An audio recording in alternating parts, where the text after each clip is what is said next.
We're not having your parents in this room. If you're not happy with that, you get out of here.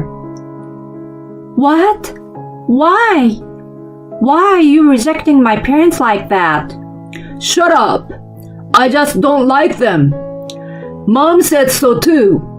She said they are nasty. I'm not having people like that in this room. How can you say something like that? They are my parents. I'm so sad that I feel a tear fall. My husband and I loved each other, but if he's saying things like this, I don't think I can be with him anymore. Anyway, you're not bringing your parents here. Like I said, if you're not gonna listen to me, you're leaving. I don't think I can understand my husband anymore. He says he hates my parents and that they are nasty. That's out of the question. Okay, I'm leaving. You're going to regret this, you know. My name is Sally, and I'm a 34 years old office worker. It's been 5 years since I married my husband Kyle. We both work, but to save up, we are renting a cheap room in an apartment in the suburb. As we've been saving up properly for the last 5 years, the amount has added up to quite a lot. Yes, I worked hard for this. Looking at the figures, I'm moved. Then I see Kyle slowly coming towards me. He hesitantly asks me, Hey, our savings have added up quite a lot, so maybe we can move soon? The rent is cheap here, but it takes a long time to commute. So I want to move to a place where the access is good. His expression looks like a lost puppy, begging me to take him home. Well, I thought we could save up a little more. I'm not sure. I don't understand what Kyle is saying. It currently takes 50 minutes to get to work. So when we work overtime, it's quite late by the time I get home. Because I do the cooking and laundry after that, I always go to sleep late. I don't think this is a healthy way to be living. So I do get his point. I had fun using the commute time effectively when I was younger, but after entering my 30s, the long commute time has become a slight pain. You'd prefer to get home early too, wouldn't you? When you go out for drinks, you wouldn't have to worry about the time as much either. That's true. As we live far away from the downtown area, we have to pay a lot for a cab if we miss the last train. Kyle and I both love to drink, and we often go out with friends and colleagues. So it would be great if we didn't need to worry about that time. Yeah, maybe it's time for us to move. I decide to agree with my husband. He seems very happy and says, Yes, thank you. I'm gonna find a great place. I decided the room that we are living in right now, but as the cheap rent was the priority, you couldn't say that it was a comfortable room. We got used to it after living here a while, but I agree Kyle must have had complaints. For this room, it was mostly up to me and I didn't accept many of his requests, but he was happy to agree to live here. So this time, I think I would trust him and let him decide. So I leave it up to him to find a place. Sometimes he puts himself first, but most of the time he is kind and think of what's best for the two of us. I'm sure he will find a room that works for the both of us. That's what I thought. This place looks good, but I like this one too. Saying this, he's looking at pamphlets that he got from the realtor. I take a look. What? $200? And $300 for this one? That's too cheap. That wouldn't even be enough for the comfortable room for one person, I think. And I take a closer look. No, wait a moment. Kyle, don't you think these places are a little too expensive? The pamphlets show rooms with rents as expensive as $2,000 or $3,000 a month. He's looking at rooms in high-rise condos. What do you mean? These are the sort of places we should be looking at. I can't believe it. There should be many rooms that are closer to the city but cheaper. I suddenly become worried whether it will be alright to leave this up to Kyle. Speaking to him, it feels like he's not looking for rooms on his own. His mother is stepping in and saying things about the rooms, and they are discussing what would be best for us. One day, I come home early as I didn't need to work overtime. There, I found Kyle and his mother, Patricia, looking at pamphlets and chatting happily. Patricia looks at me and says, "Oh, you're home already? I wanted to keep looking at more rooms." I don't want to see you either, Patricia. My mother-in-law and I don't exactly get along. She bullied me every time we meet face to face. I go to my room, put down my bag, and get changed. When I already hear Patricia at the door saying, "See you soon, Kyle." I work overtime more than my husband, so it seems she comes here when I'm not home yet. But why on earth is she trying to find a room for us? Is she considering living with us? No way. I have to stop that with all my power. Even though I said I would leave it up to Kyle, I don't think I can agree to a room with such an expensive rent. It's true, I tend to be more frugal than others, but of course you wouldn't want to spend too much. Kyle doesn't seem to mind at all, and he continues to look at these expensive rooms. Okay, this place looks right. It's got everything we need, and it's not too expensive either. He seems excited and lifts the pamphlet high in the air. I take it and look at the price. It says $3,000 per month. What about this place is not too expensive exactly? I've never lived in a place this expensive. Is it really worth it? I feel very hesitant. Hey, don't you think this is a little too expensive? What? No, we can pay for this. We have our savings. Yeah, maybe that's true, but this place has great security and the access is amazing. There is a supermarket nearby, and post office and bank is close too. It's in a great location, and I think it's amazing. It's spacious too, so I think the rent is actually on the cheap side with everything considered. He's making a presentation as if he's a realtor. I don't think I can stop him anymore. I give in to his passion, and we decide to sign the contract for the room. This is how our life in the high-rise condo begins. True, the room is a great place to live in. However, I don't think I've ever felt comfortable in this room since I moved in. Patricia comes over very often and stays until late. Kyle, today we are having steak and fries. Yes, my favorite. Thanks, Mom. I made my special soup too, so let me know if you want more. She uses the built-in kitchen as if it's her own. Oh, I haven't made any for you, Sally. So you make sure you cook your own food. Patricia glares at me as she says this. No problem. I don't want to eat your cooking anyway. But the pans and knives and cutting board that you used are left in the sink, you know. Why do I have to start my time at home after work doing all the dishes? I almost say this, but this will only make the matter worse. So I shut up and go to the sink.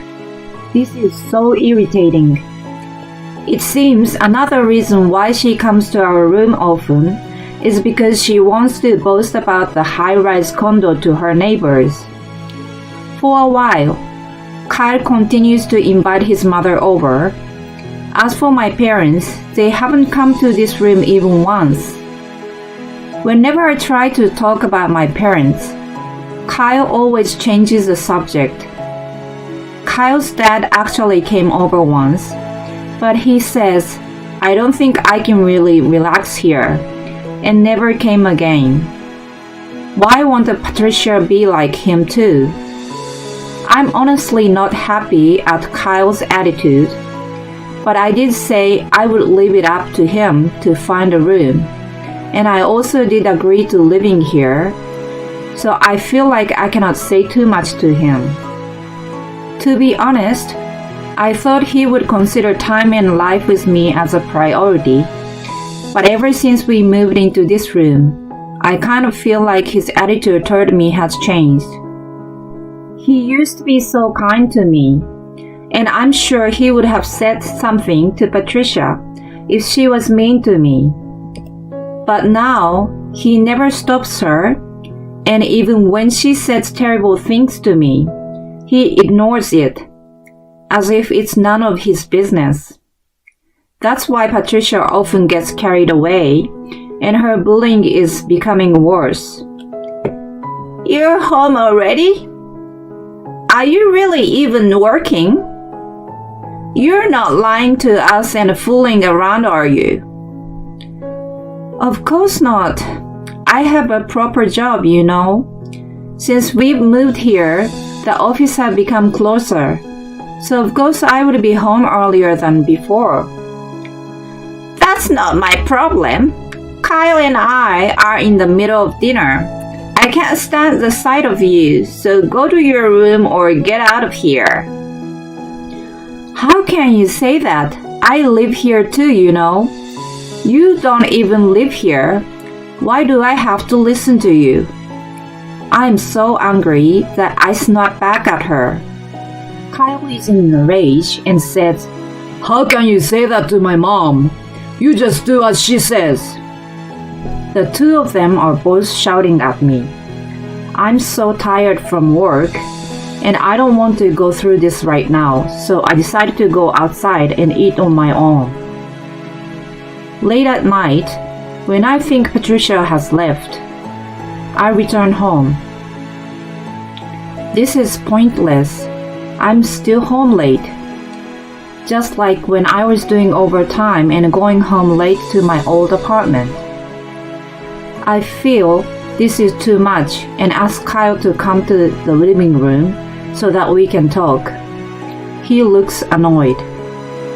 Hey, can you ask your mom to not come over too often? For real? You suck, you know. Why treat my mom like that? She's the one who should be treating me better, you know. Don't be stupid. She comes over to help with the housework. We should be grateful. Okay then. Let me call my parents over sometime. My mom is a housewife, so she's good with housework too. Kyle looks furious and he screams, We're not having your parents in this room. If you're not happy with that, you get out of here. What? Why? Why are you rejecting my parents like that? Shut up. I just don't like them. Mom says so too. She says they're nasty. I'm not having people like that in this room. How can you say something like that? They are my parents. I am so sad that I feel a tear fall. My husband and I loved each other, but if he's saying things like this, I don't think I can be with him anymore. Anyway, you're not bringing your parents here. Like I said, if you're not gonna listen to me, you're leaving. I don't think I can understand my husband anymore. He says he hates my parents and that they are nasty. That's out of question. Okay, I'm leaving. You're going to regret this, you know. Kyle snorts. Huh? Regret what? Just get out of here. You're the one who is going to regret this. He must be crazy to say something like this. I pack my bags and head to my parents' house. Once I'm there, they drown me with questions. Why am I here with so many bags? What happened between me and Kyle? We just moved to our new room. But in the end, they embrace me and welcome me home. I didn't know. I can't believe what Kyle did to you. Why would he say something like that to you, Sally? Well, we actually weren't very fond of his mother, to be honest. Yes, I don't know, she has no class. But for matters like this, I think you need to talk to each other. Sally, we were going back. We are going to speak to Kyle. With this, Dad drives Mom and I back to the condo. I only lived in this condo for 2 months, and now I'm back here. I open the keys at the main entrance. We take the elevator and land on the 15th floor. I put the keys to the room in the door and open it, but something feels different. I see a woman's coat on the floor. Whose coat is this? I rush inside and open the living room door. There, I see my husband and an unknown woman naked, and they are right in the middle of business. I stand there with the door open, and they scream. What are you doing? Sally, why are you... I thought you left. Kyle, what is the meaning of this? You brought your dad? The woman with him screams. Shut up, will you? We are looking away, so you both put some clothes on. We turn around and wait for them to get ready. After that, we sit down and ask them questions. It seems they work together, and that they've been having this affair for several months now. In other words, Kyle wanted to move closer to the office so he could see her more often. Unbelievable. I guess there's no need to discuss anything. My dad is looking at Kyle in disgust. My lawyer will reach out to you about divorce and compensation. Kyle is turning blue. The woman said, Whatever. You're renting this room in your name, right, Kyle? We can live together then, she says. She doesn't seem to understand the situation at all. Yo, we could. Kyle seems too proud to speak the truth. Goodbye then. Oh, and I'm taking the furniture and home application that I paid for with me, okay? I say, and I leave the room with my parents. Several days later, I call a moving company to move my things, and I say goodbye to the high-rise condo. I request a divorce and compensation to both Kyle and his girlfriend through my lawyer. Kyle was unwilling to pay at first, but the lawyer I hired was excellent. So all he could do was answer my request in the end. It's been a month since then, and I receive a call from an unknown number. I answer and find myself speaking to Patricia. Sally, I'm so glad you answered. Patricia, why are you calling me? Oh, I wanted to say I'm so sorry. I didn't know. I didn't know that you're the one who put most of your saving into the rent for the condo. I want to apologize. Will you please come back? Kyle can't afford the rent and he might get kicked out. The new girlfriend that he has, she suddenly quit her job and isn't even doing the housework. She doesn't do as I say, and just the other day, she nearly slapped me. It was terrifying. I realized it was so much better with you around. This is making me feel sick. She just wants things to go her own way. I'm sorry, but that's none of my business. You figure it out yourselves. Goodbye. Wait, please! I hung up and blocked her straight away. According to the mutual friend, it seems Kyle couldn't pay the rent any longer and moved out the condo. As a result, his girlfriend dumped him too. Patricia had been boasting to her neighbor about her son's life in a high-rise condo, but as he had to move out only after several months, and because they found out that I had been paying most of the rent, they are now laughing at her and will never take her seriously again. It seems she doesn't leave her house anymore. Serves her right. As for me, I've moved into a small apartment where I'm living a simple life and I'm saving up again. It's adding up to quite an amount, so I may even be able to choose a semi-retired life. I wonder why you would make it look as though you earn it, when it's really all thanks to your wife that you're living a luxurious life. Kyle should have just been grateful. In any case, I'm glad Sally got to leave her terrible ex-husband. I hope she meets someone much better in the future. Thanks for sticking around until the end. Please subscribe to our channel if you enjoyed this video, and see you in the next one.